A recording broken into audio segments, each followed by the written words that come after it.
नमस्कार। आज हम सुनेंगे श्रीमद् भगवद गीता का पहला अध्याय अर्जुन विषाद योग। स्टोरी। कुरुक्षेत्र की भूमि पर युद्ध के लिए पांडव और कौरव आमने सामने खड़े हैं। अर्जुन श्री कृष्ण से कहते हैं, हे कृष्ण, मेरा रथ दोनों सेनाओं के बीच खड़ा कर दीजिए। अर्जुन्स पेन। जब अर्जुन सामने देखते हैं अपने गुरु, अपने भाई, अपने रिश्तेदार, तो उनका मन कांप उठता है। अर्जुन कहते हैं, मेरे हाथ कांप रहे हैं, मुख सूख रहा है, मन भ्रमित हो गया है। कॉन्फ्लिक्ट। हे कृष्ण, मैं अपने ही लोगों को मारकर राज्य और सुख नहीं चाहता। गुरुओं की हत्या पाप है। कुल नष्ट होगा तो धर्म नष्ट होगा।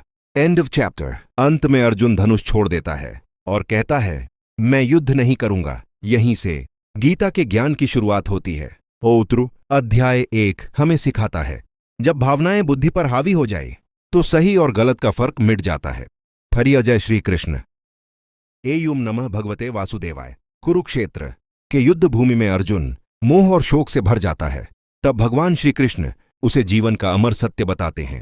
हे अर्जुन, जिसके लिए तुम शोक कर रहे हो वह न मरता है और न जन्म लेता है। आत्मा नित्य, शाश्वत और अविनाशी है। शरीर नष्ट होता है, आत्मा कभी नष्ट नहीं होती।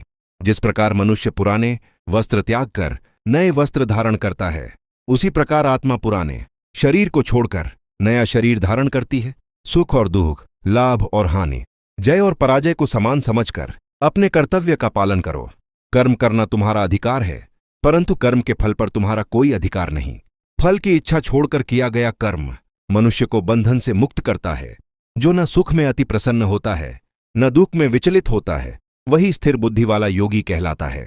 हे अर्जुन, इंद्रियों पर संयम रखो और बिना आसक्ति के अपने धर्म का पालन करो।